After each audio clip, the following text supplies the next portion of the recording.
என்ன எல்லாரும் அப்படி பாக்குறிய? எங்க ஐஸுக்கு வளகாப்புனா சும்மாவா? என்ன எல்லாரும் வெறும் கைய வீசிட்டு வரலான்னு பாக்குறீங்களா? இங்க பாருங்க, ஆளுக்கு ஒரு சாப்பாடு செஞ்சு கொண்டு வந்துடணும் பாத்துக்கங்க. சும்மாலாம் கிடையாது. ஐஸு சும்மா விட்டாலும் இந்த அனிதா சும்மா விட மாட்டா, ஞாபகத்துல வச்சுக்கோங்க. என்ன எல்லாருக்கும் புரிஞ்சதில்ல? அதுவும் இல்லாம ஆள் ஆளுக்கு வராம ஓபி அடிச்சிடலான்னு மட்டும் நினைச்சீங்க. இந்த அனிதா எப்படிப்பட்டவனே உங்க எல்லாருக்கும் நல்லா புரியும்னு நினைக்கிறேன். கண்டிப்பா எல்லாரும் வந்துருவீங்கன்னு நினைக்கிறேன்.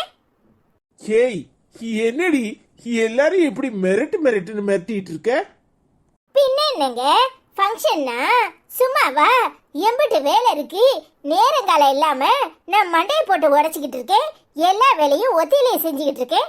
எல்லாரும் அவங்க பிசாட்டி வீட்டுக்குள்ள உட்காந்துக்கிட்டு யாரும் எட்டி கூட பார்க்கலனா எப்படி? அதுவும் ரெட்ட பிள்ளைய உண்டாயிருக்கா. அப்ப நீங்க எல்லாரும் கூட வந்து நிக்கணும்ல. இங்க பாருங்க, இன்னைக்கு எல்லா அரேஞ்ச்மெண்ட்டும் முடிஞ்ச வரைக்கும் நான் பண்ணிடுவேன். ஆனா நாளைக்கு காலையில எல்லாரும் மறக்காம வரல, அப்புறம் இந்த அனிதாவோட சுயரூபத்தை நீங்க எல்லாரும் பாப்பீங்க. என்ன எல்லாருக்கும் புரிஞ்சிச்சுல? ஆளுக்கு என்னால தனித்தனியெல்லாம் சொல்லிட்டு இருக்க முடியாது. இன்னைக்கு இன்விடேஷன் கொடுப்பேன், நாளைக்கு எல்லாரும் வந்துடணும். விடு அனிதா, அவங்களுக்கும் வேலை இருக்கும்ல. பாவம், ஏண்டி இப்படி போட்டு படுத்துற? இங்க பாரு, ஒன்ன மாதிரில சொன்னா யாரும் கேட்க மாட்டாங்க. நான் சொன்னாதான் எல்லாரும் கேட்பாங்க. ஏன்னா பாதி பேருக்கு இந்த அனிதாவை தான் பிடிக்கும். இந்த அனிதா முன்னாடி ஒரு பேச்சு பின்னாடி ஒரு பேச்சு பேசுறவ கிடையாது. எதுனாலும் பட்டு பட்டுன்னு முகத்துக்கு நேரா பேசிடுவேன்.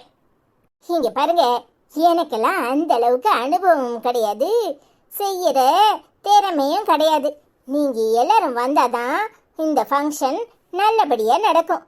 அதனால எல்லாரும் மறக்காம நேர காலத்தோட வந்துடணும், சரியா? டேய் அருண், டேய் அஸ்வின், வாங்கடா. சீக்கிரம்